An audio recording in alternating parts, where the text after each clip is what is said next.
bizarre. Your e-ticket ride into the world of the paranormal. Strap yourself in as we traverse the universe exploring the unexplained. UFOs, ghosts, lost worlds, cryptozoology, as well as other dimensions. It's time to take back the night. Now, your electrifying hosts of Exploring the Bizarre, Timothy Beckley and Tim Swartz. Here, kitty, kitty. Here, kitty, kitty. Kitty, kitty, kitty. Here, kitty, kitty. Oh, yeah. Oh, that tiger. Yeah. Oh, that tiger. It's a Cryptid Thursday night on Exploring the Bizarre, Tim. Yeah, well, I know. I'm out here roaming the fields, and I'm hoping that I catch sight of some big pussy anytime now. I mean, I hear they're just running wild in certain parts of the country. You know, I actually saw a giant cat. Did I ever tell you this story? No, I don't think you have. Well, I don't think I've ever told anybody this story. I mean, not on the air, certainly. Back in the 1970s, and I couldn't give you an exact year, but I would think that it was around 75 or 76. I was working for Larry Flint and Hustler magazine, and I was fairly good friends since I was turning out the interviews and all. Fairly good friends with the editor of the magazine, who lived in a rural area somewhere outside of Cincinnati. I couldn't tell you exactly where, but the magazine was published in Cincinnati, and so I would assume she lived there. I had gone to the area basically, well, to hang out with her for a few days and to investigate a case where a UFO had landed in a farmer's cornfield, and his fellow's grandson had seen this thing, seen this object. It was on like tripod landing gear, and it smacked the corn down. I guess it was, I wouldn't call it a crop circle, but if it were, it was one of the early formations. And so I went out into the area and I did a little investigation, and I found out that other people had sightings, and there were some Bigfoots kind of interloping in the neighborhood as well. But I was staying at this lady's house, and had a pull-out couch that I was sleeping on in the front, I guess the living room. And it overlooked a really large window. And she lived in the country, and it was very green and very plush. Well, anyway, I woke up one morning fairly early, and happened to look out the window, and it was misty, is the best way that I could describe it. And there on the lawn, kind of crouching down but seemingly staring at me, was this cat of unusual proportions. Mm.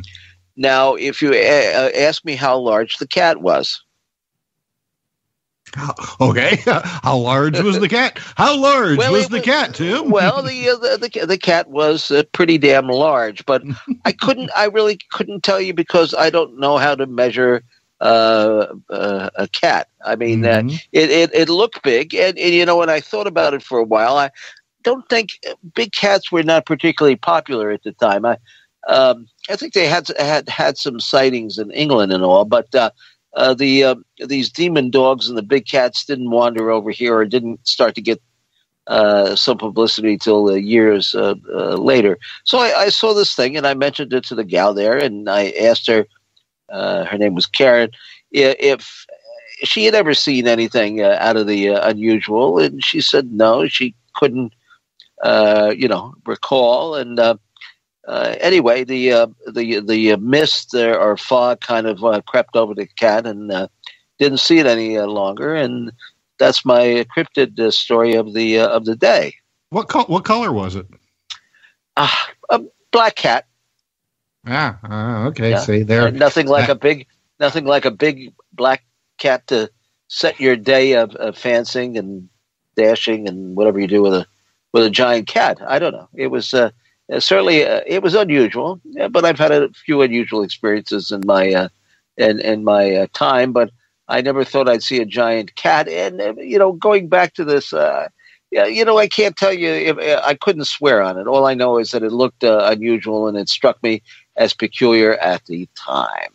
But we're going to delve deeper into the subject tonight, aren't we, Tim? Oh, yes, definitely. And, this alien black cats, ABCs, that's been something that... Now I've learned my ABCs, right? There you go. That's right. Well, this is something that I've been fascinated with for a long time because, as with a lot of other things in Indiana, there's been quite a bit of history when it comes to these felines of unusual size. They on the eastern part of the state, around a town called Richmond, as far back as the 1940s, there was a multiple sightings of what people claimed to be like an African lion. They said it had a mane and everything. I mean, and this wasn't just a couple people. I mean, this was something that was seen by a number of people both close to the city limits of Richmond and then in the surrounding countryside. Here in I live in southwestern Indiana, and even though the state wildlife officials say that cougars or mountain lions have been extinct in this state for many, many years. They have been seen here, and in fact, there was one that was a couple of years ago was photographed with a game camera. Now, we're not talking about a black cat. This one was a regular mountain lion, but they are here. Now, when it comes to black cats, though, I've talked to a number of people in this area who have seen, and they describe them as black panthers, and they don't realize, most of the people I talk to, that you're talking about a melanistic jaguar, and as far as I know, that mountain lions don't usually have those kinds of characteristics, but people are seeing them. Well, there you go. Well, enough said on our part, I believe. Why don't you tell everybody who's going to be on tonight that we're going to be chatting up about some really fascinating topics? All right. Well, when it comes to the subject of big black cats, we first have with us tonight Michael Mays. Now, Michael has investigated sightings of both out-of-place known animals and those that may or may not exist. He's been doing this for over 15 years. Now, Michael has appeared on numerous podcasts and radio programs and on the television show The Low Files on the A&E network. Michael blogs at the Texas Cryptid Hunter and is author of the illustrated children's book Patty, a Sasquatch Story. And he's recently published a fiction book called Shadow Cats, the Black Panthers of North America. And he's also a sitting board member for the North American Wood Ape Conservancy. So, with us tonight, returning to Exploring the Bizarre is Seth Breedlove. Now, Seth is an Ohio filmmaker who has written, edited, produced, and directed shorts and features about a variety of topics, but is best known for his production company, Small Town Monsters. Now, in 2013, Seth began working on the concept for a series entitled Small Town Monsters, and in general, he set out to capture true accounts from tiny communities, often forgotten by the large media outlets, and from the era of 1960s and 1970s of high-intensity monster encounters. Now, his most recent film, and the one that we're going to be talking about tonight, is the soon-to-be-released The Flatwoods Monster, A Legacy of Fear. So, Seth, Michael, thank you very much for being with us tonight on Exploring the Bizarre. Well, I think this is where we're just going to jump right into this. Michael, even for a cryptozoologist, studying the pattern of big cats is pretty damn unusual. What say you as far as your background in the field, and how in God's name did you decide to concentrate on big cats? Well, I guess I'm in my early 50s. I grew up in kind of a golden age of monsters, and we love monsters. All the classic movies and TV shows were on as I was an impressionable kid growing up. The Legend of Boggy Creek to Saturday morning kind of stuff. The $6 Million Man. When Bigfoot was on the $6 Million Man, I think I was hooked, for life. When it comes to the large black cats, the black panthers, it came much later. I grew up in East Texas, and a lot of people think Texas is just one big desert like they see in the Western movies, and that's just not the case. It's the eastern half is very heavily wooded, gets a lot of rainfall, lots of rivers and creeks, and one of the animals that people saw in the bottoms and in the woods were these big black cats, long tails, and they were just called, black panthers. Now, they differentiated between the black panthers and the, bobcats and mountain lions, and, everybody knew the difference. There was a different term for each one of them. So when somebody said panther, they were talking about a black cat. Well, I was well into my 30s before I realized that science did not recognize the existence of such an animal.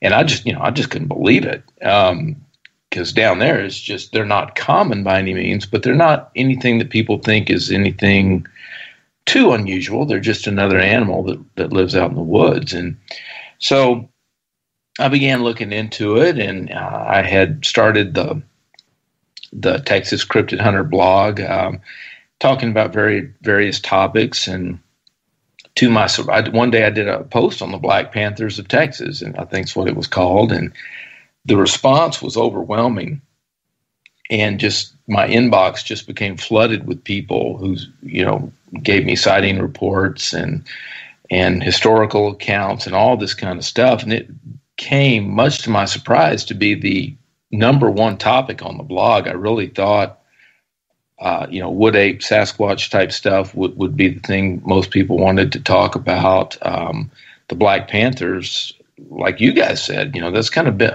something on the back burner for cryptozoology. But it became far and away the most popular topic, and I just began to collect reports, and that ultimately led me to doing the book, and just has really turned my interest up a notch or two in the topic. So now, when you're looking at these cases of the Black Panthers, and you made a very good point there about saying that the locals for years, they're familiar with bobcats and cougars, but also the Black Panthers. Now, here in the Midwest, it's kind of the same thing. People will see these things, and even though the wildlife officials say, well, there's no such thing, people are seeing them. And I mean, you talk to grandparents and great grandparents, everybody acknowledges that, we see these things. Why? What's so weird about it? So what is so weird about seeing Black Panthers here in the United States? Well, simply there's not supposed to be any such animal alive on our part of the North American continent that matches this description. Now, we have, mountain lions are native. They have the widest distribution of any wildcat in the world. They go from Canada to Patagonia, down at the tip of South America, but they're not black. Science tells us they do not carry the genetic traits for melanism to even be a possibility. So if that's the case, they're out as a suspect. So jaguars were native to North America at one time and covered much of the continent, and they do have the genetic traits to be black. However, it's thought that they've been extirpated, hunted out. They're gone from North America, at least our portion of it. There's small populations in Mexico, and they begin to get a little thicker as far as the numbers when you get down to Central America and into South America. But it's thought that they don't inhabit the United States, and that's changing a little bit. There have been some sightings that have been verified out in Arizona of a couple of male jaguars over the last 10 years or so. But as far as a breeding population of any kind of cat of any size that can be black, it's just not thought that there are any here, and that's what makes it so unusual. So when it comes then to black panthers, were there substantial populations in what would now be North America within recorded history? I mean, when the first settlers started coming over from England and Europe, or were they gone even by then? Well, it depends on who you listen to. Certainly, there are accounts from, I guess, what we would call the pioneer days, as the frontier, the edge of the frontier began to creep westward. And I've got several historical accounts that I've featured in the book, some of a violent nature, others of a more fleeting nature. But going back to the 1700s in what's now North and South Carolina, there's pretty well documented report from an explorer there. And as you go to, as the frontier again crept south and west, you see accounts coming out of the Midwest. You see them coming out of what's now Arkansas and Texas, Louisiana, and even Laura Ingalls Wilder, who's famous for the Little House on the Prairie books. In the first book she wrote, it's called Little House in the Big Woods, and it's universally accepted that these are nonfiction books. These are,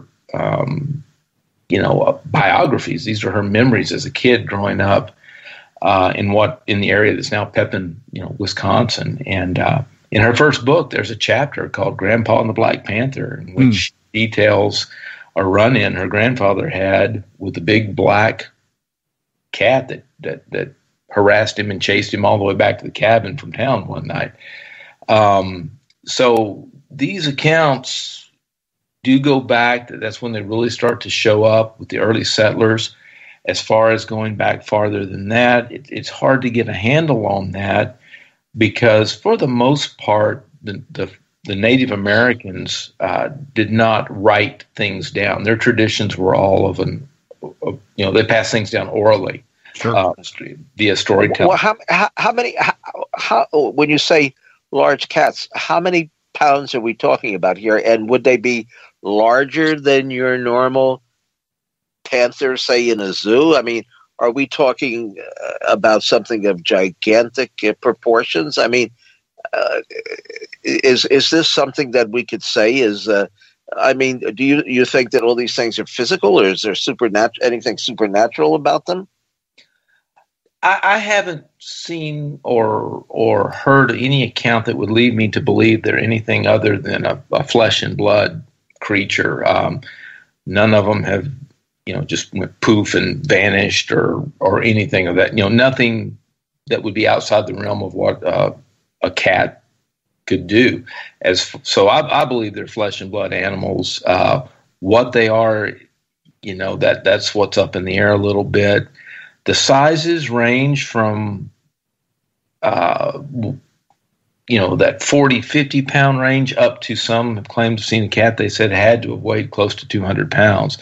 So you're talking about, at the very least, mountain lion sized animals on the upper end, possibly jaguar sized animals on the upper end. As jags are big, hardy cats. They're the third largest cat in the world.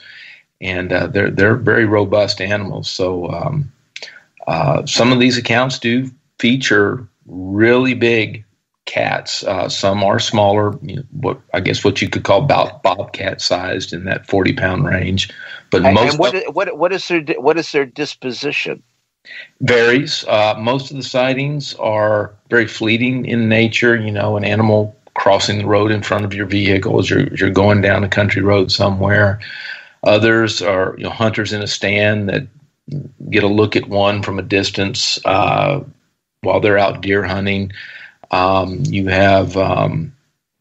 are a few accounts that have been a little more aggressive in nature than that.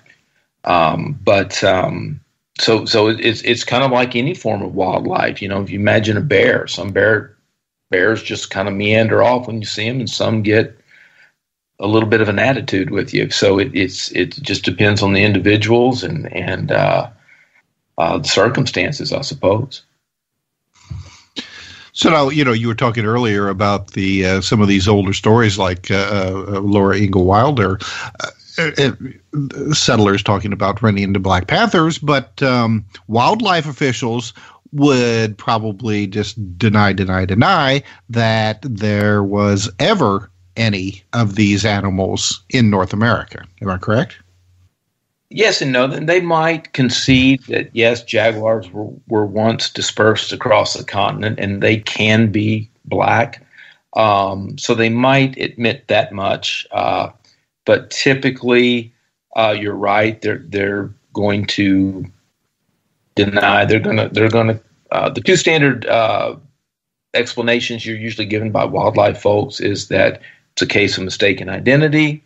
Understandable to some degree because people really have lost contact with wildlife as we've gotten more urban. I get emails almost weekly. Somebody says, I got a mountain lion photograph, and it turns out to be a bobcat. People just don't know they're wildlife anymore. But either that or you'll get the old escaped or released pet theory from them. So they do not accept that there's any kind of a living species that's out there breeding that could be responsible for these sightings. Well, none of them have ever been captured or shot. Well, not to my knowledge. Of course, a lot of ranchers, if they feel like something is harassing their wildlife, down here in Texas, there's the 3 S's they go by, and that's shoot, shovel, and shut up. You don't tell anybody, So there's definitely I've heard some secondhand reports of that, but to my knowledge, no one's ever taken one. No. Interesting.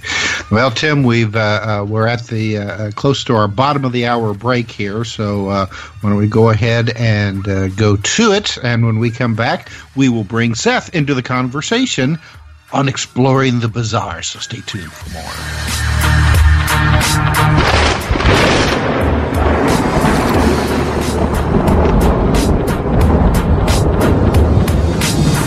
Now back to exploring the bizarre with 2 of the most electrifying researchers in the paranormal. Your hosts, Timothy Beckley and Tim Swartz.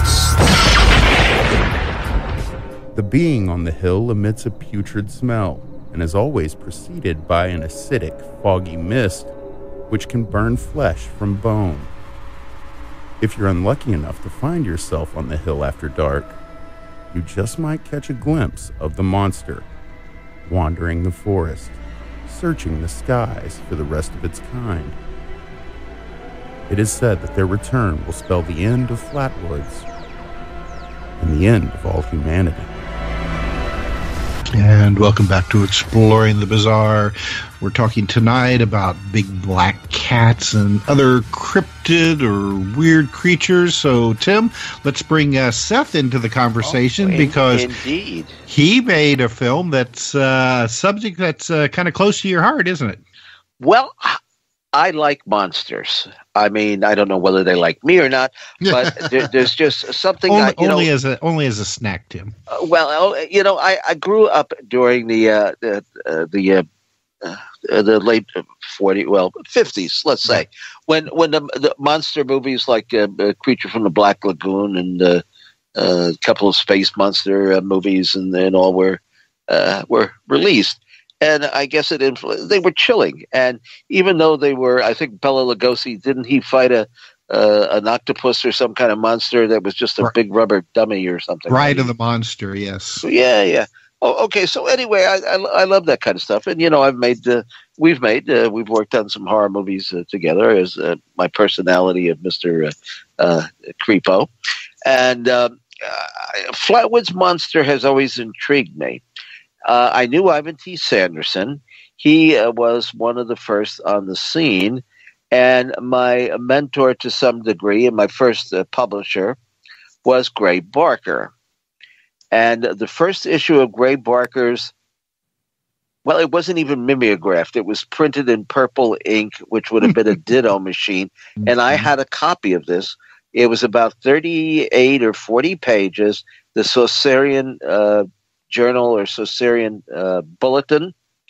And the first issue was devoted to Gray's investigation of the Flatwoods Monster.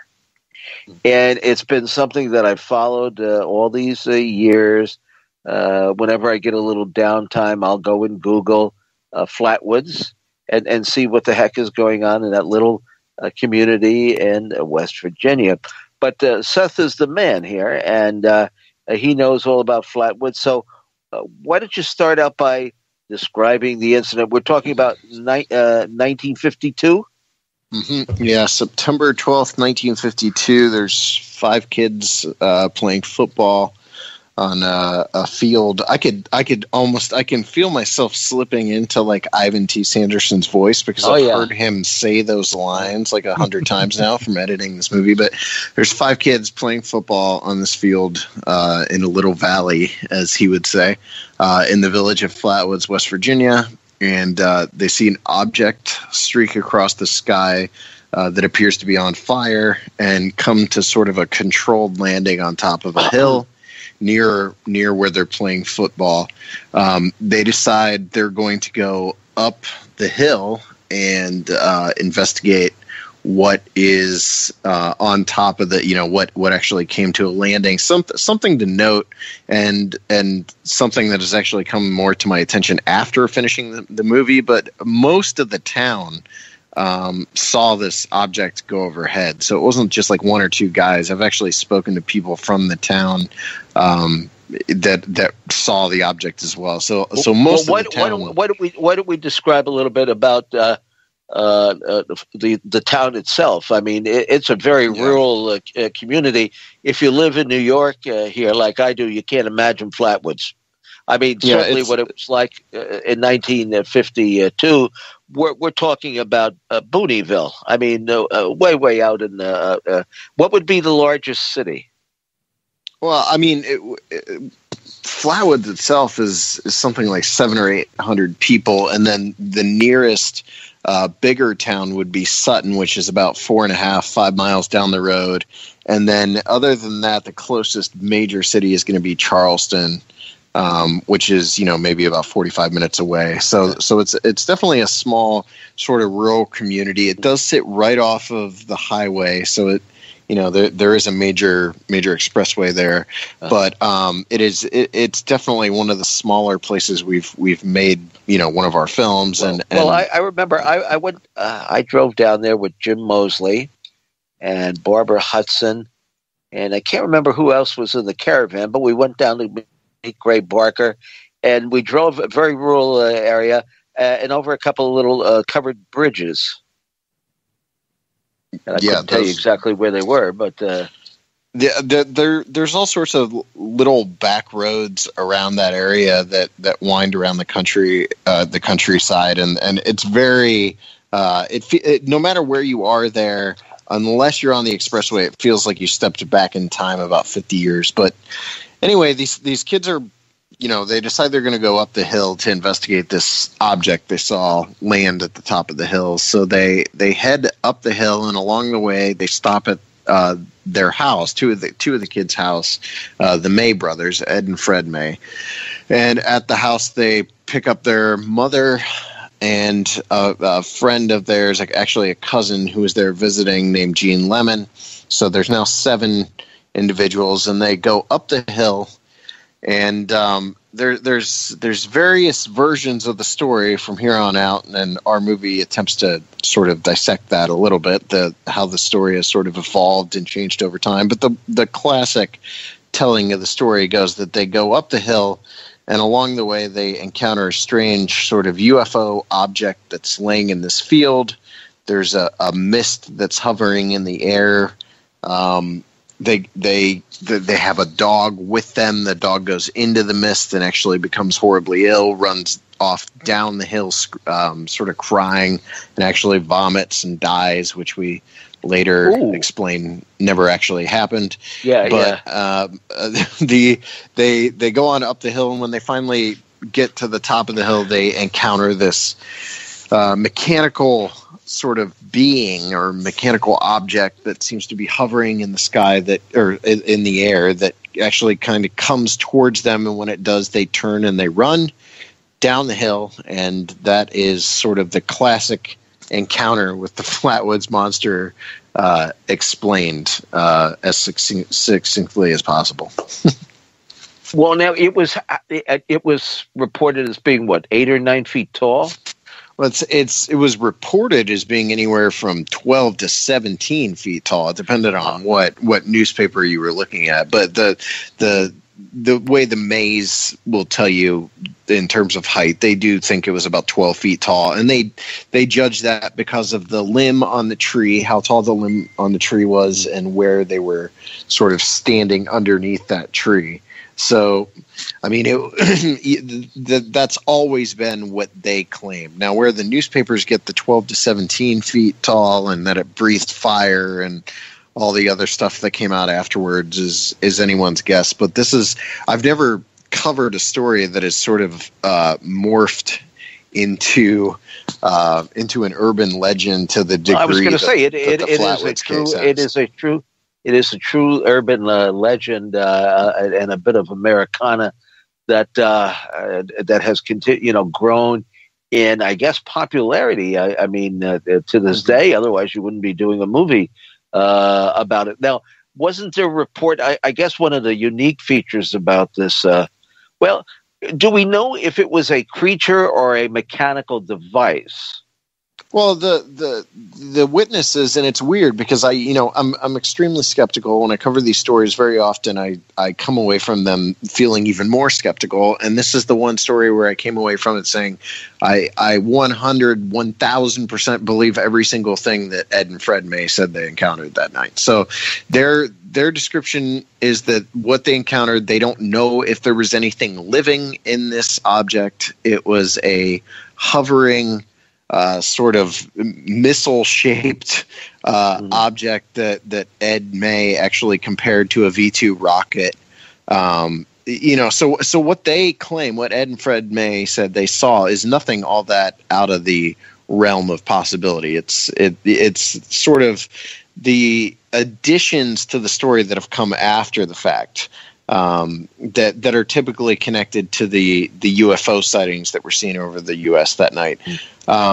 That's when we start getting into theorizing on what this thing might have been, and that's when we sort of start drifting into, maybe it was a scout or some sort of biological being. I mean, Fred May does believe that it was a sort of almost a transportation device with something or someone inside of it controlling it. Mm-hmm.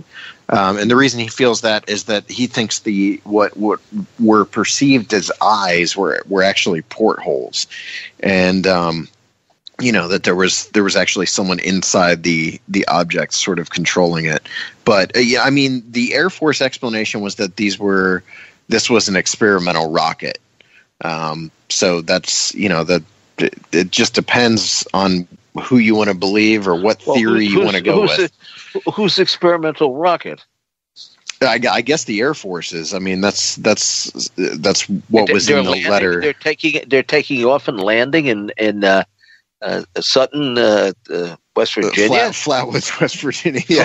I mean, it's a hopping place, as we've established. Well, I mean, I could see how a rocket could take off. Certainly, kids in the neighborhood had some pretty big rockets. You shoot them, and they land on somebody's house roof or something, and you got to call the fire department before it's too late. But they don't take off again. I mean, something back in those days. It's not Cape Canaveral. How are you going to shoot it? How are you going to shoot it back up? Where did it go to? Yeah, and I mean, you cannot tell the story of the Flatwoods monster without mentioning the fact that there were other objects seen streaking over the sky that night. There was one that supposedly crash landed over by the Elk River, right, actually near Gasaway and Sutton, West Virginia, just down the road. In fact, when the Mays went back to their house and telephoned the local police, the police were actually not at the station. They were out investigating a report of a downed airplane nearby, which was what the phone calls that originally came in for the object that had crashed near the Elk River, that an airplane had crashed, but they never found any airplane. There was nothing, aircraft that actually crashed. Seth, if MUFON or some of these groups were on the ball, they should be sending a team of investigators out there now. I mean, people still go and investigate the explosion in Tunguska, trying to come up with an explanation. There could be residue even after all these years. In that area, if somebody put a little bit of muscle and elbow grease into going out and trying to find out if something might still be there. Right. Yeah. I mean, there's this whole story. The fact is, it happened in 1952. The odds of us ever knowing what happened are slim to none. But it's one of those ones that will always pique my curiosity. Well, Seth, let's look at it this way. How many murder cases, if you watch any of these crime shows on TV, 30 years or 40 years later, they finally find the perpetrator? Sure, but do you think we'll ever know what actually happened at Roswell? Like, it's the same sort of the same sort of scenario. Well, I don't. They're mummified and buried in the Pentagon basement, and no, I don't. No. Well, that one has been convoluted though by so many different people adding on to it. This one, you have a group of what appear to be sincere witnesses. Now. They're all deceased except the two brothers? Yeah, as far as we know, there's one other boy. He was a boy at the time, Ron Shaver, and there's a chance that Ron might still be alive. We couldn't track down his exact whereabouts, but as far as we know, the only two that we can confirm are still living are Ed and Fred May. Yeah, and they have to be up there, in their 80s now? Ed is in his late 70s, I think 78, and Fred is about 76 years old. Okay, well, they tell a credible story. I mean, they don't push it. Hey, you want to believe us? That's fine. If you don't, well, go smoke your corncob pipe somewhere. That's exactly. I mean, Ed's never told the story. Period. In fact, Fred. When I interviewed them, this was Fred's first time hearing Ed even speak about the incident. So I managed to convince both of them, but especially Ed, to come on camera, despite the fact he'd never talked about it before. And some of that had to do with the fact that I had my dad with me, and Ed and my dad hit it off pretty quickly. So I think my dad buttered him up for me. Now, have you found? You've done how many movies now, Seth? We just filmed a Bray Road movie, so that was our 7th. All right, Flatwoods would be the 6th. You got a real cottage industry going there. But okay, so now you approach these witnesses. First, you've got to do a little research and find out who the witnesses are. I mean, how do you go about picking a case? Whatever appeals to me, because I'm gonna be fully invested in it for 4 or 5 months of my life. This story I'd been wanting to tell for quite a while, and you mentioned the runtime and actually wanting it to be a little longer. Originally, this was supposed to be a 20-minute short film, so I mean it expanded even beyond what I originally had planned for it. This was a story I'd always wanted to tell, mostly because I'm fascinated by how the real events that transpired have changed so much in the retelling of the story that there's very little left of that original incident, in the story that gets passed around now. So I wanted to do something that was a little different from our traditional films, that actually sort of explored the idea of how a real event can become a myth, over time. So this wasn't necessarily some sort of in-depth investigation into, the actual Flatwoods monster case. For some people, that's an attraction from it.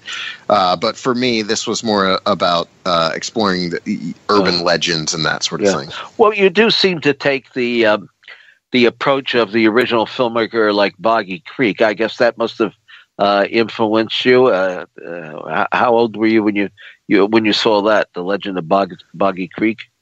I mean, I saw The Legend of Boggy Creek when I made Boggy Creek Monster a couple of years ago, because I didn't grow up with The Legend of Boggy Creek. So for me, I came to it much later. Oh, I've seen that film so many times. In fact, I used to make copies on my DVD copier here, and anybody who bought like a Cryptoid book from us, I'd throw it in free in the package. I always found that to be a rather intense movie. I mean, there were other Bigfoot films and things like that, but they were some fake footage. As an independent film, I'm actually a big fan of it, and I've become a big fan, especially in making our movie. So it's something that I appreciate, obviously, quite a bit now. But I do. It's something that I came to much later in life. Mm-hmm. And how long has Flatwoods been out now? Just a couple of weeks or a month? Came out on April 6th. Yeah, came out April 6th. And do you get any feedback or? I mean, our movies are pretty heavily viewed and reviewed at this point. So yeah, we get all kinds of positive and negative feedback. And the fact is, I make a couple movies a year at this point. No one critiques our stuff as rough as I do. So the amount of actual, like Amazon reviews that I'm reading are nil. Yeah. But I will, I like to read, like when Lauren Coleman reviews one of our movies, I'll tend to read it. Well, now how about other? Having seen your films, I guess you're getting out there to the public. Anybody come forward and say, "Hey, I was involved in that"?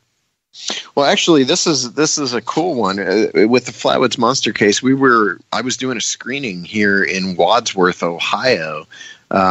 Actually just 2 weeks ago, and there was a little old lady sitting in the front row, and during the Q&A she raised her hand, and it turned out that she was about 12 years old when the Flatwoods Monster was seen, and she was driving to church the night that the object went across the sky, and she actually saw it for herself. So she's one of the people that I got to talk to that actually was from Flatwoods and saw the object streak across the sky.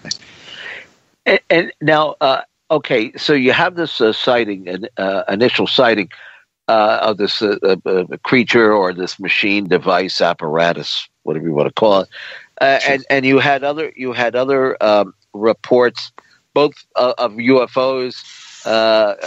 One object that landed that should be more fully investigated, but you also had, after this, I know in this book that we just did, UFO Hostilities, we have a chapter in there about, we mentioned Flatwoods and the terrible odor and how the people got sick. And I think, in fact, we used the cover of one of your videos as an illustration or poster or something. But there were other reports, apparently, where around the Washington, D.C. area and the rural West Virginia and all, that kind of seemed to coincide with this sighting, where apparently maybe the military set up planes to try to intercept or keep tabs on these objects?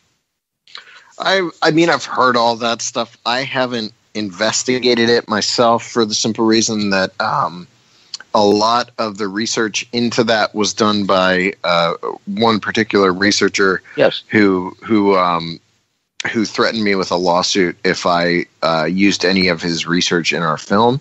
So I just avoided it entirely. So I'm aware it's out there, but my actual reading into that stuff is non-existent.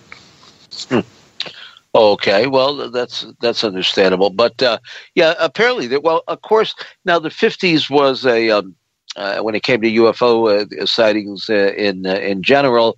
There were quite a number. That was probably Tim. Wouldn't you say the year with the most high intensity volume of UFO reports was 1952?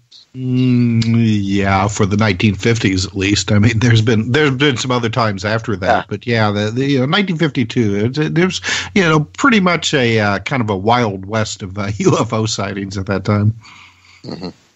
Yeah, and we tried to sort of get into that very briefly, but in a way that was much more centered around West Virginia. So in our film, we do spend, I think, 3 or 4 minutes sort of on the number of UFO sightings that were occurring, particularly around the Flatwoods and Gasaway area.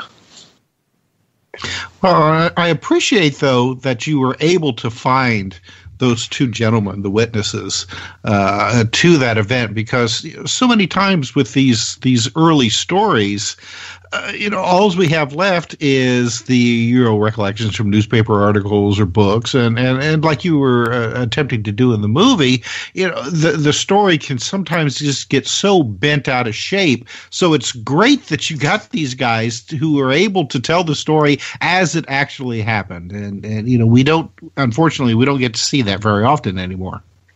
Yeah, no, and I wouldn't have made the movie, honestly, if I wasn't going to have them. We were going to do a Flatwoods Monster episode of Case Files. That's how this started. Was the movie originally was just supposed to be sort of a special episode of that Case Files web series we were doing. But once I was able to lock down Ed and Fred into doing an interview, then it became let's make this a short form documentary film like our other films. And I mean, it's crazy because it ended up being the most expensive project we've worked on. I mean, it was more expensive than Mothman or Invasion on Chestnut Ridge, and it was more costly than the film we're making right now. So it definitely went beyond what we originally intended for it to be, but I think it was in a positive way. I mean, it sort of took on a life of its own, and it was very important to me that I told the story in the right way and in a way that I wanted to do it. All right, well, we have to go to our top of the hour break, so when we come back, we'll continue with more Exploring the Bizarre, so stay tuned.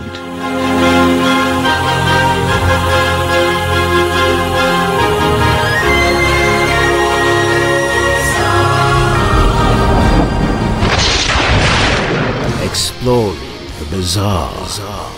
Your e-ticket ride into the world of the paranormal. Strap yourself in as we traverse the universe, exploring the unexplained.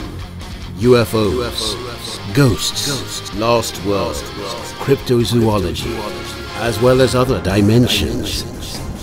It's time to take back the night. Now, your electrifying hosts of Exploring the Bizarre, Timothy Beckley and Tim Swartz. We're back on the air, and that's what matters here on Exploring the Bizarre.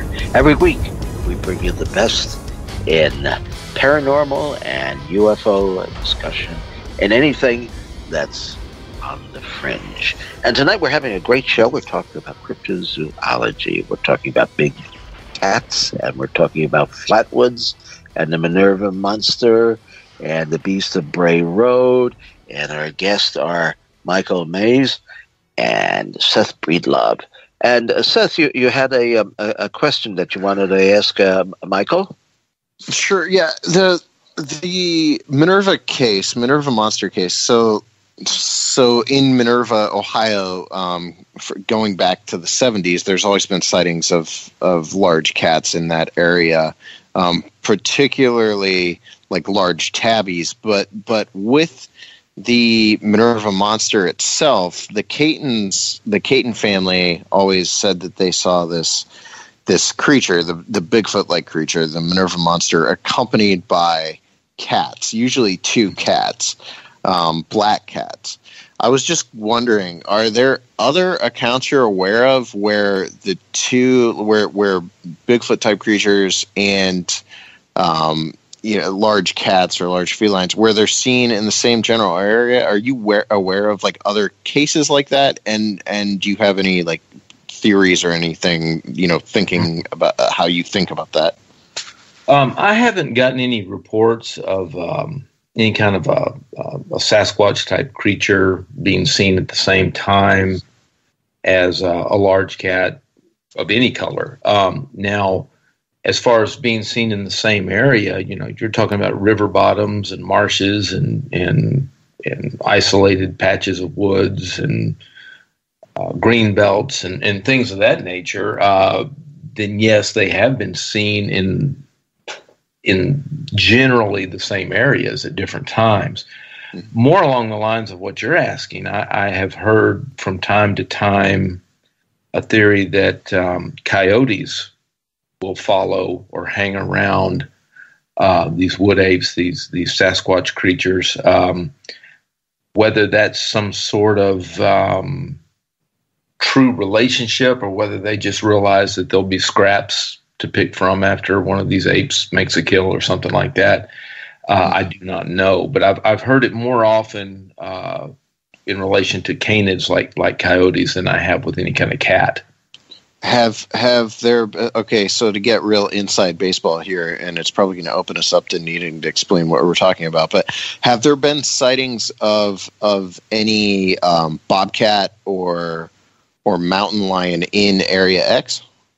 Oh yeah, absolutely. Okay, we have several, as a matter of fact.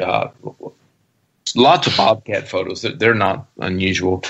A couple of mountain lions. Now they're traditional, tawny colored cats, but we had an incident where our friend Paul, Paul Bowman, Seth, was using a game caller and actually called one in. Thing hopped right down the middle of the dry creek bed there, looking for the squealing rabbit or pig or whatever Paul was playing at the time.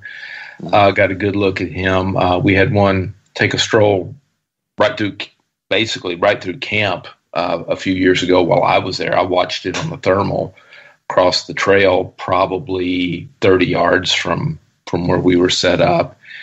The scariest incident occurred a year or two ago this summer, where one of our members, middle of the night, just decided to walk along, we call it a road. That's a pretty generous description of it. Down close to one of the creek crossings, and he just, I don't know if he heard something, just a slight sound, but he turned to look, and there was a mountain lion not 15 feet from him. He fired. He was carrying, I don't remember if it was a shotgun or a rifle, but he fired a shot in its general direction, if I recall, and it ran off at that time. But so what would have happened had he glanced to his right instead of his left is kind of scary to contemplate. But yeah, those cats are up there for sure. Interesting. All right. Okay. So now, Michael, you've investigated other things besides the big cats, I understand. I mean, do you consider yourself an all-around cryptozoologist? Well, I don't know about that. I'm not even 100% sure what that really means. I started the blog. My first interest was in the Bigfoot phenomenon, and that's what really held my interest since I was a kid.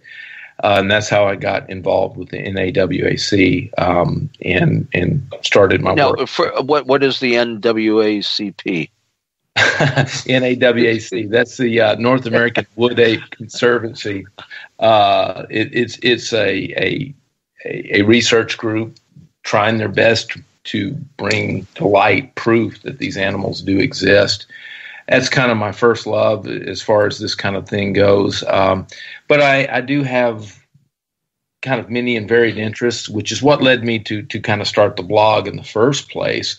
It was a place where I could discuss something other than the Bigfoot mystery if I felt like it, and look into things. And one thing led to another with the black cat thing, and that just really took off. That seems to be what more people have had experiences with, so that's what most of my correspondence is about. But yeah, I've looked into some other things. The media calls them chupacabra, but they're well, cool. We love some kind of good old a goat sucker. Well, yeah. It's interesting because that myth originated in Latin America, specifically Puerto Rico, and it was described as a very different looking creature than what people are calling chupacabra now. It was a reptilian, kind of almost moved around like a kangaroo, hopped around, long claws, big spikes on its back, kind of big-eyed, bug-eyed thing. And as that Latin culture has moved northward and as having more of a cultural influence, here in Texas, especially in the United States, that the myth has come with them. But now they've latched on to, the media specifically has latched on to these hairless, dog-like animals, and they've dubbed them chupacabra. They're actually very different looking animals than what was originally described down in Latin America. Well, now are they? I was going to say that they look more like dogs or jackals or coyotes that have the mange to me. Well, exactly, and I've actually seen one of them. But in Texas, we call them blue dogs because their skin is kind of this bluish gray, almost elephant-like, is what it looks. It most similarly looks like. And I was with a friend of mine in Sam Houston National Forest in Southeast Texas, driving the Forest Service road, and one of these guys kind of wandered across the road, and we got a really good look at it. It did walk into the woods, but it kind of froze. It didn't run off. It froze. I guess thinking that if it was still, we wouldn't see it. But we pulled up to the spot and we observed it for several minutes before it finally walked off. It was clearly, at least to us, a canine of some kind. It was a little big for a typical fox, so it might have been a coyote. But mange would be my best bet there. I've heard that some people have shot them, trapped them, and they've done DNA testing, and they're a cross of this and that. But I've yet to actually lay eyes on any of those reports that lay that out that way. So. I'm a pretty open-minded guy, but I haven't seen anything that makes me believe that what we're seeing when it comes to these blue dogs they're anything except pretty sick animals, actually. Well, but how about the reports of the other type of chupacabra with the scaly creatures and so forth? I mean, do you think that there's any a truth to these sightings? I mean, is this a legitimate phenomena, or people just making it up or hallucinating or seeing? I don't think anybody's making things up. It has been my overwhelming experience, whether we're talking about chupacabra incidents or black panthers or Bigfoot or whatever you want to discuss, that most of the time people are not lying to you. Now, sometimes they're mistaken, if that makes sense, but they're not lying to you. I in all these years, I can count on one hand the times where I felt like somebody was intentionally trying to mislead me and kind of take me down the rosy path, There have been times when I really felt like they misidentified something else. The perfect example was several years ago. I was talking to a lady, said she had seen Bigfoot cross the road in front of her car. And I said, okay, describe it to me, what you saw. I said, well, this big black thing came lumbering out of the woods. I said, was it on 2 legs, 4 legs? She goes, it was on 4 legs. It walked out to the middle of the road. It stood up on 2 legs, looked at my car, sniffed the air a couple times, dropped down, and then back to all fours and shuffled off into the woods. And I said, well, did you see the face? Yeah, it was kind of a tan around the nose, but it was black everywhere else. And I really think she saw a black bear, is what I think. And it's just that black bears have been absent from Texas, that part of Texas, for 100 years. So people are actually more familiar with what a Sasquatch is supposed to look like than they are with black bears that were truly native to the area but have been gone for 100 years. So she wasn't lying. That's the first label she sought to put on it. I think she was mistaken. And so that's happened, but I don't think people, for the most part, are lying. You can tell when someone's just relieved to tell you, to get something off their chest. They don't talk. Believe me, when in the UFO field, I can spot them a mile away. I mean, I just some people just have a propensity to spin a yarn. Most of them not for harmful purposes, but there's still a kind of just muddies the water. Now, okay, so you've got this category of a creature we call Bigfoot. You have cases there in Texas? Oh yeah, yes, sir. Yeah, I know they're all over. I mean, we've had them here in Staten Island. I mean, so yeah, I just okay. The next question being, any difference between Mr. Hairsuit from Oregon and the one in Texas? I believe they're the same species. According to reports, the ones in the South, at least anecdotally, just glancing at the data, appear to maybe not be quite as large as the ones farther north. Of course, there's a possible explanation for that. It's the same reason that a lot of times the white-tailed deer in the South are not as large as a white-tailed deer in Minnesota. And it has to do with something called Bergman's rule, where the larger your body mass, the easier it is to regulate temperature in the cold and things like that. And that's just not a necessity down in the South. So that could possibly play into it a little bit. But from what I can tell, I haven't seen anything that would lead me to believe that we're looking at different species at all. Now, okay, we've asked you before about the cats. You say there's no supernatural connection. Do you see any of these creatures as being something out of the well, of course, out of the ordinary? Maybe it doesn't go far enough, but out of the ordinary. Well, I haven't seen anything personally, nor have any of the guys in the group that would lead me to believe that something extraordinary was really going on. I think especially when it comes to the apes, the Bigfoot creatures, they're supremely athletic, if that makes sense. Incredibly fast, incredibly strong, and true masters of their environment. They're able to blend in and use and take cover. And it's easy for me to see how someone could say, "Oh, it just disappeared," when in reality, it just, they blinked and that was they turned their head ever so slightly, and that's the little break it took for it to get out of sight. I mean, they're amazingly fast from what we have observed. And, in that way, I guess, you're talking superhuman as far as their abilities. But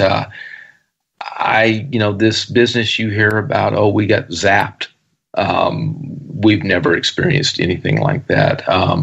You hear about people who are suddenly just overwhelmed with this feeling of dread and terror. And now there have been times when you've gotten a little afraid out there, but it wasn't this feeling that people have described. I just haven't experienced it. So I'm not going to call anyone who has a liar. I'm just saying that based on my experience, I haven't seen anything that would lead me to believe that they have any kind of supernatural abilities. Why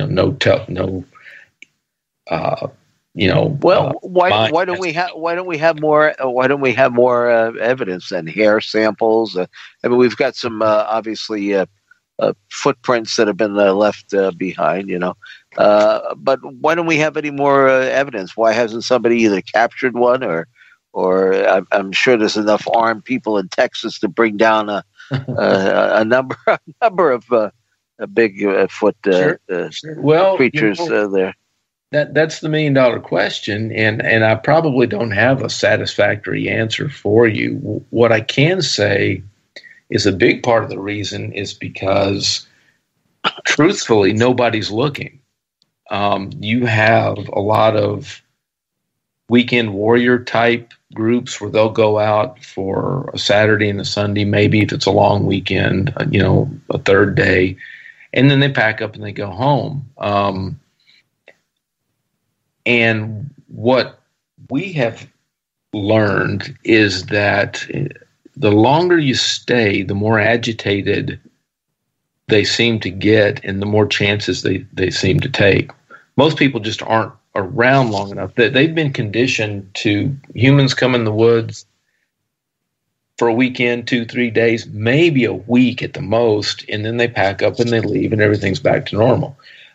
When you get in their grill and you just stay there and you stay and you stay, I really think that's the key, and I think that's what's ultimately going to lead to us to the evidence that we're looking for, and that's our big strategy in our main area of study. We've had extended summer operations where we send in teams of 3, 4, 5 guys, and they stay on location for a week. New team comes in, they stay on location for a week. So we have a presence in this area where we believe these animals to be. And it seems like the longer we're in there, the more activity gets picked up. And there have been multiple visuals and lots of weird stuff, vocalizations, rock throwing, all kinds of stuff like that. And it seems to escalate the longer that we're in there. And we think it's just a matter of time for them to make a mistake. How about people who say that they have the ability to communicate with Bigfoot? Well, again, I have my own experience to draw on. I've never gotten a mental message, from anything, nor has anybody in our group that I'm aware of. I don't know what those people have experienced. I can't even theorize about it. But that's just not something that we have experienced. Now, Tim, haven't we had people on the show who claim that they've even had like Bigfoot nests in their yard? Oh yeah, definitely. I know there's a woman in Kentucky who has claimed for years that she kind of like feeding the bears. She'll put food out for them and bring them in, and of course then there's a few who will go and say that they have like telepathic communication. Right. I'm pretty dubious about things like that simply because it seems like guys like me will get grilled by critics about why no photos, why no evidence. But the lady who's supposedly having them knocking on her door asking for garlic and things like that, no one ever asked her how come she doesn't have a picture. When supposedly they're like basically pets or habituated to her presence. And the answer always seems to be like, well, they know what a camera is and they'll run off and they'll never trust me again or something along those lines. But, it just seems like the people that make those sorts of claims don't seem to get questioned about evidence quite as much those of us who are maybe being a little more traditional in our approach. Yeah, you would think that if these things were, like as smart as these people were saying, that they'd be out there posing for selfies. I mean, what does a few pictures matter here or there? Mm-hmm. That's just what I think.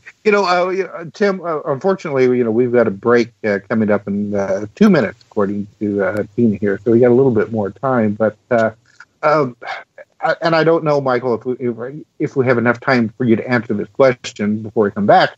I'm thinking about a case, with the big black cats in Australia, where this hunter shot what looked to be, a black panther. I mean, he even took a picture of it after he, strung it up. The thing was like, maybe 4 feet long, a little bit more with the tail. But when the DNA analysis was done on it, it was a domestic cat, but a big one. So now, do you think that maybe this is the same situation that may be going on I think elsewhere? Yeah, I think it very well could be playing into. We've got a huge feral cat problem in this country. Every little town across the nation's got a dog catcher. No one's doing anything about cats, and there's a whole chapter in the book about feral cats and that very possibility. You're talking about the Kurt Engel, the Gippsland Panthers, what they nicknamed it. It was basically the size of a small leopard. It was about 60 pounds and 5.5 feet from nose to the tip of the tail. It was just a monstrous cat, but the DNA did come back as Felis catus, the domestic cat. So I think that's a big moggy. Yeah, I think it's absolutely a possibility that could be part of the puzzle. All right, well, we need to go to our bottom of the hour break here, so we'll continue with more Exploring the Bizarre. So stay tuned.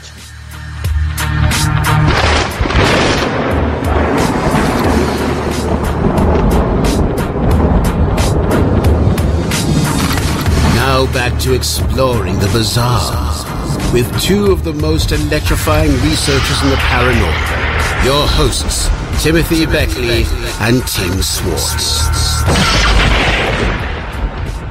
All right, welcome back to the final segment of Exploring the Bizarre.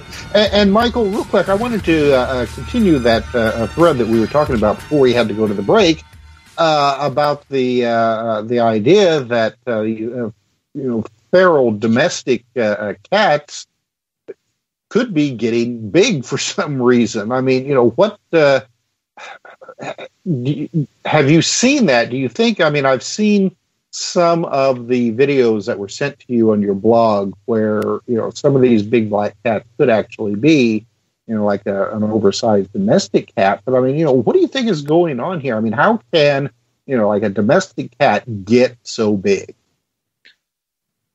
Well, as far as the science behind why, boy, you got me. And how come they all seem to be black? That's another great question. I don't have an answer for that. I do know, as I mentioned before the break, that we have a big feral cat problem in this country, and ferals are mean, and stuff that's mean and can take care of itself tends to do very well, and there's no real incentive biologically for it to get smaller. I mean, sometimes you see this phenomenon in feral hogs too. You're talking about just a few months and a domestic hog goes completely feral. And some of these guys are growing to be well over 300 pounds. And why? There's not much of a threat to them.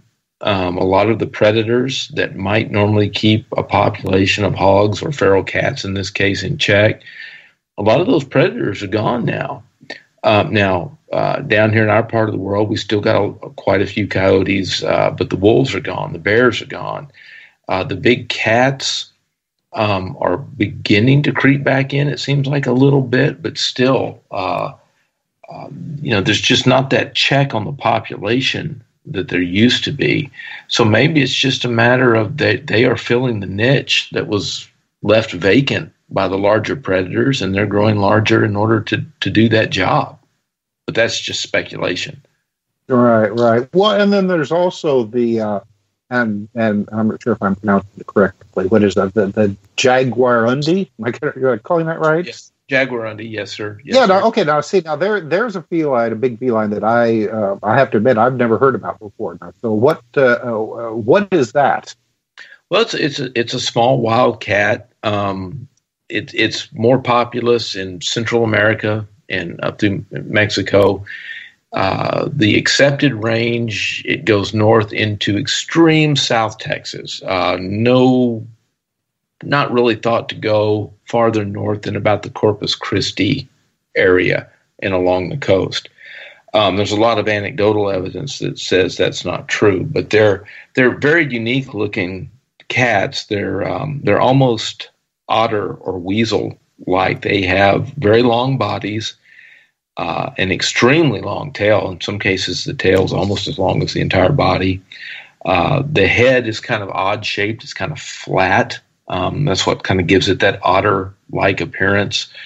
And most people are like you. They don't even know a Jaguarundi exists.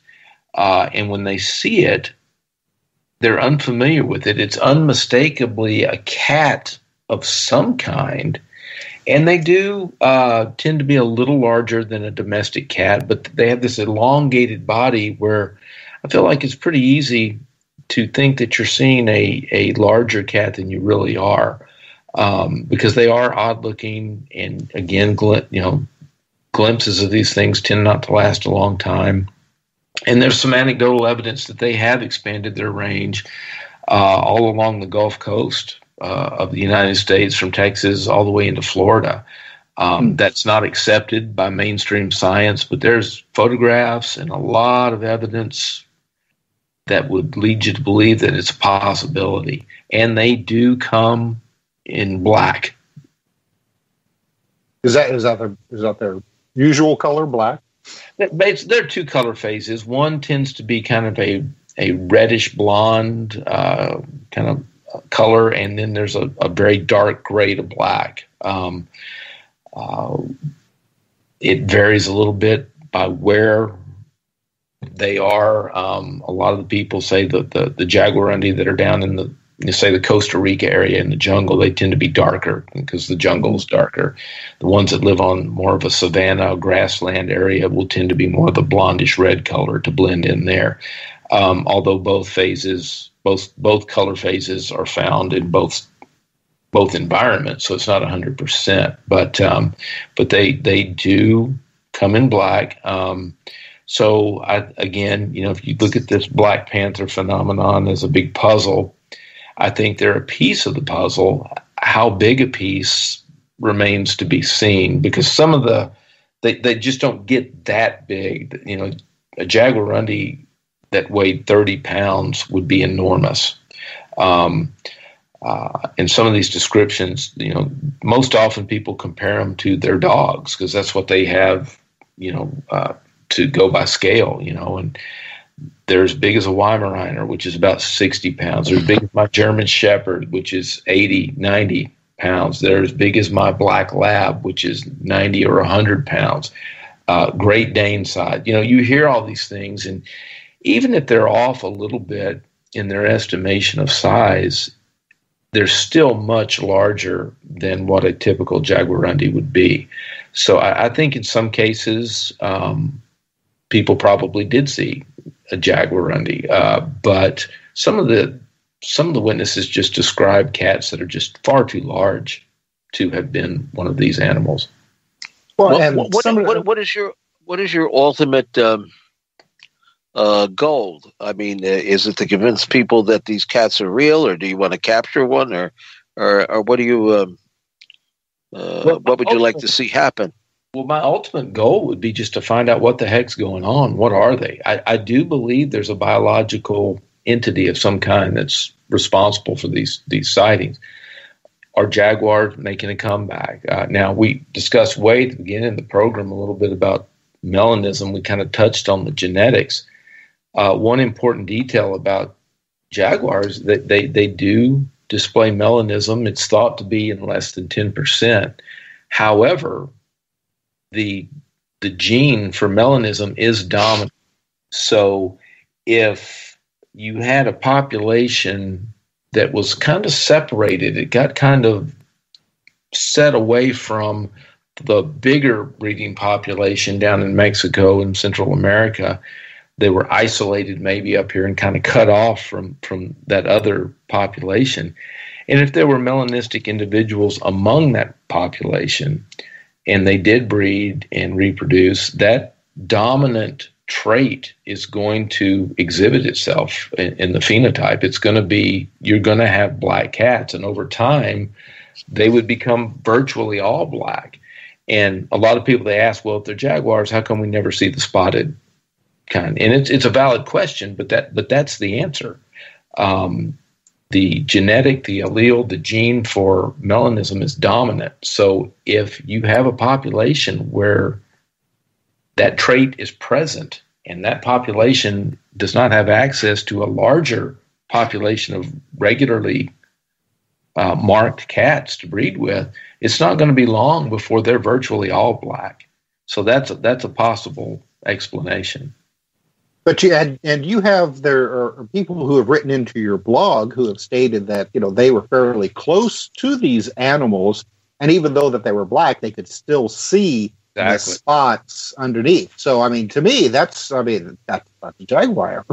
It's what it sounds like. Yeah, absolutely. That just and if you will go online, you can look at photos of melanistic jags, and you hear a lot from witnesses as well. When the light was hitting it just right, you could see the spots, under it, and that is, the spots are still present on a melanistic jaguar. They're just obscured somewhat by the color of the coat, and but they're still there.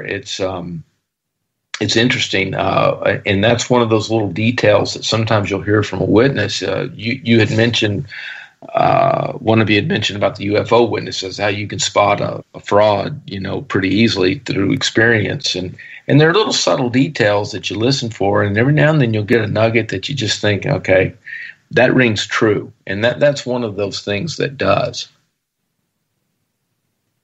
Well, speaking of UFO witnesses, I wanted to ask Seth here. I saw the film that you did with Woody Derenberger's daughter, and I was really impressed with that. And again, this is one of these situations where I'm really happy that you're able to find these people and talk to them, because Woody is kind of almost like a sideline story to the whole Mothman Point Pleasant experiences. And you interviewed his daughter, and she just comes right out and said, yeah, this stuff actually happened, because there's so many skeptics and detractors to Woody's stories, like, oh well, he's just another charlatan stuff. Yet here you have his daughter, who, what reason would she have to lie about this at this point in her life? Sure, yeah, and that was really a stroke of luck that I was able to make that short, because she was actually, I don't think she's there now, but she was actually in a home only about 40, maybe 35, 40 minutes from my house. So I was able to drive less than an hour and shoot that interview and edit that short film. So yeah, and it is a cool little rabbit trail from the Mothman of Point Pleasant, and that's been the most viewed episode of Case Files, which I'm happy about as well. So it's, Woody's story is I wouldn't say it's integral to the Mothman story at all, but it does sort of illustrate the fact that there was a lot more going on around West Virginia during 66 and 67 than just, the Mothman sightings. And that the events that were going on seem to have been, much more than simply some sort of winged humanoid that, people were seeing around Point Pleasant. Well, Woody was quite a character. I spent some time with him, and I don't know if you would call the fellow his manager, but there was a fellow who put up money for the book, and kind of made sure that there were some people who just wanted to see Woody get out there and tell his story, because I guess basically they thought he was pretty sincere about it. But it got to be pretty wild there at some points. There were a lot of things that were going on sort of behind the scenes. But most people felt that there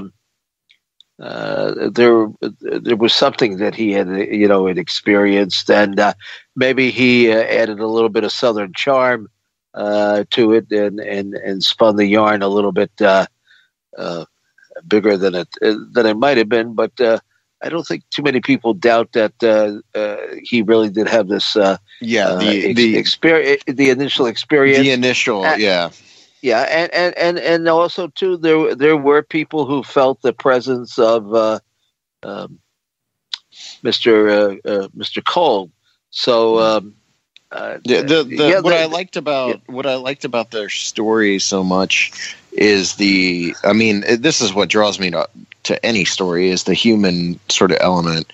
And with that story, I was really drawn to it because of the fact that, he has this encounter with someone claiming to be from outer space, and Lanulus, and it proceeds to completely destroy his life. At the end of it, when it's all over, his wife's run off with, it leaves him, and she's living up in Ohio, and the family's kind of split. And Tanya didn't talk to her father until she was in her teens. After that, she drove one day. She just randomly decided, I need to see my dad. And she hadn't seen him in like 8 years. And she drove down to West Virginia just to see him. I think he started putting his life back together after a while, but to me, it was really the tragic sort of dissolution of this family, at the expense of whatever. I'm not even sure what it's at the expense of, but this one event sort of triggered this tragedy that ends up sort of splitting his family apart. Well, we did our own cryptoid book recently, Weird Winged Wonders, and I discussed in there about John Keel and how he got involved in investigating the Mothman. It was certainly a case of a bait and switch. He had gone down to West Virginia at the request of a syndicate that he worked for, a newspaper agency that syndicated some of his articles around the country. There was a story about a flying cat, Tom the Flying Cat. So he actually went down there. They paid his expenses to investigate the rumors of this cat, which really did exist.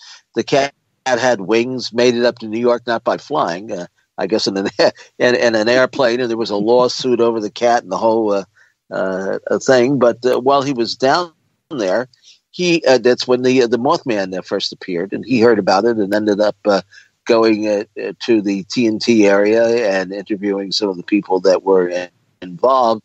But it all started over a flying cat.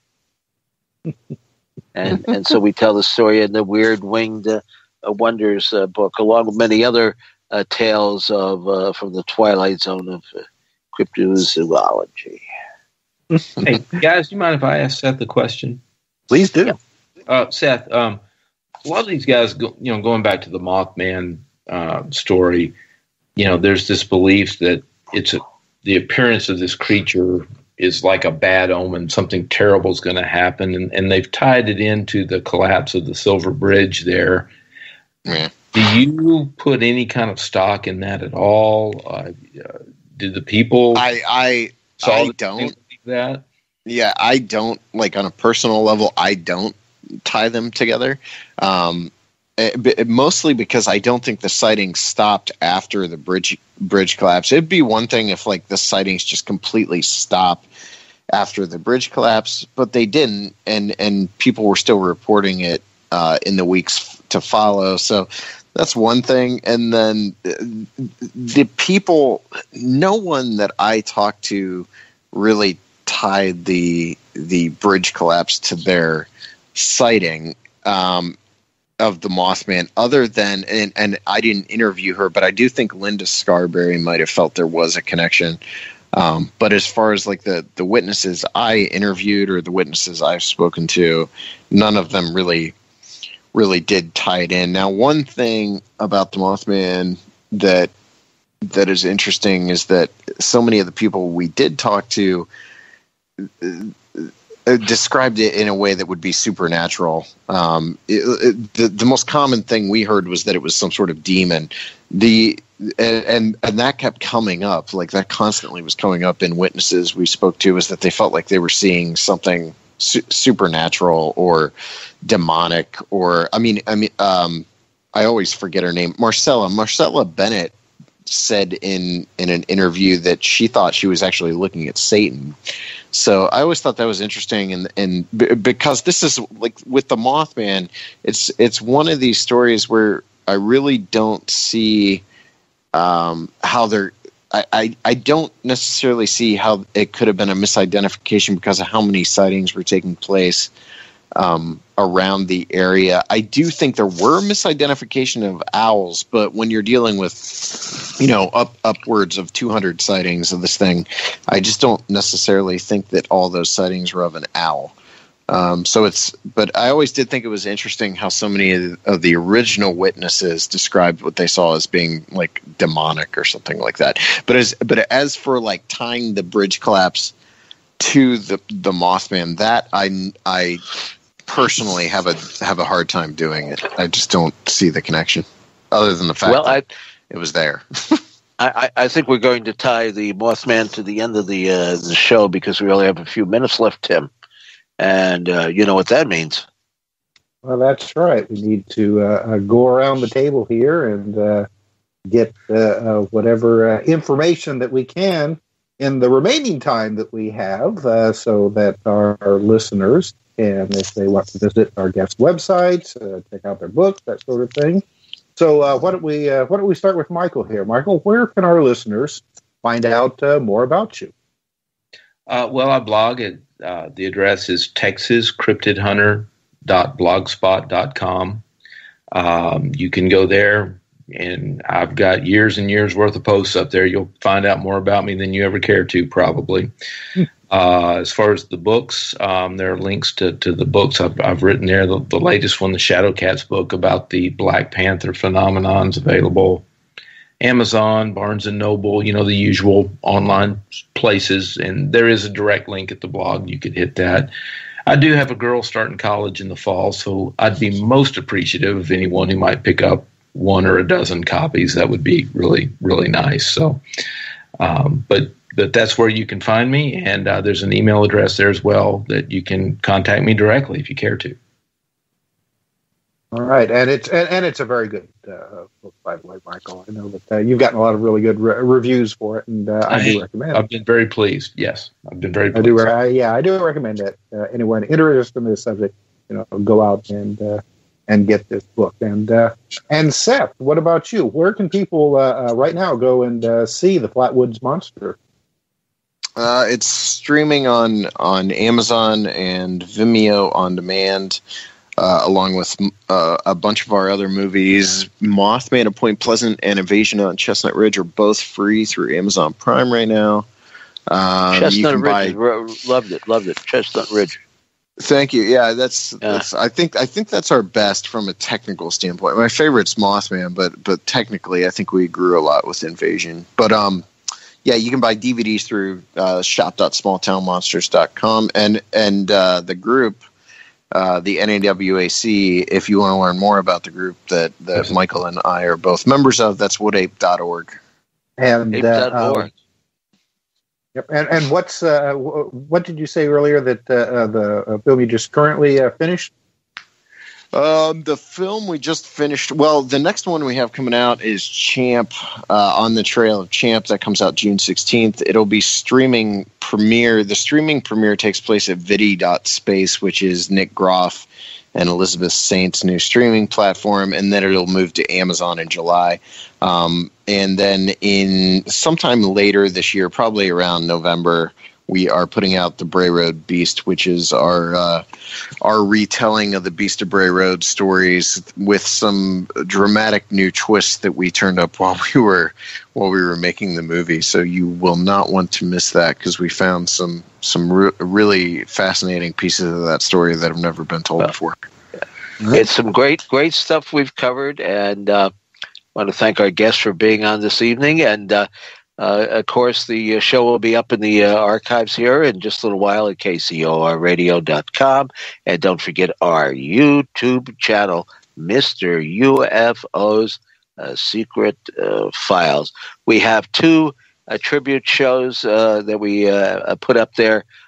Peter put up there, Peter Bernard, for us over the last few days, in tribute to our great friend, the late Brad Steiger.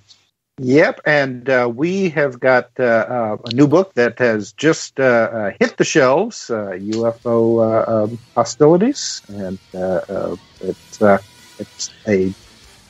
massive book.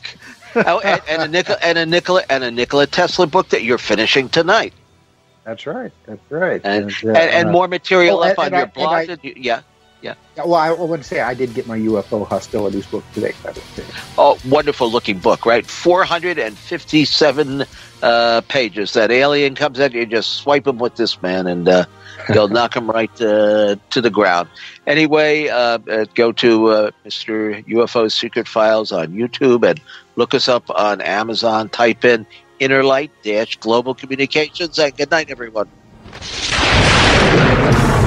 You've been listening to Exploring the Bizarre with hosts Timothy Beckley and Tim Swartz. They're taking back the night by jetting non-stop across the cosmos in search of the truly bizarre and totally unexplained, with you as their co-pilot. Thursday nights at 7 p.m. Pacific, 10 p.m. Eastern, on the KCOR Digital Radio Network. For more information on Exploring the Bizarre and hosts Timothy Beckley and Tim Swartz, check out their KCOR Digital Radio Network page. Follow their YouTube channel at MRUFO 1100. Exploring the Bizarre.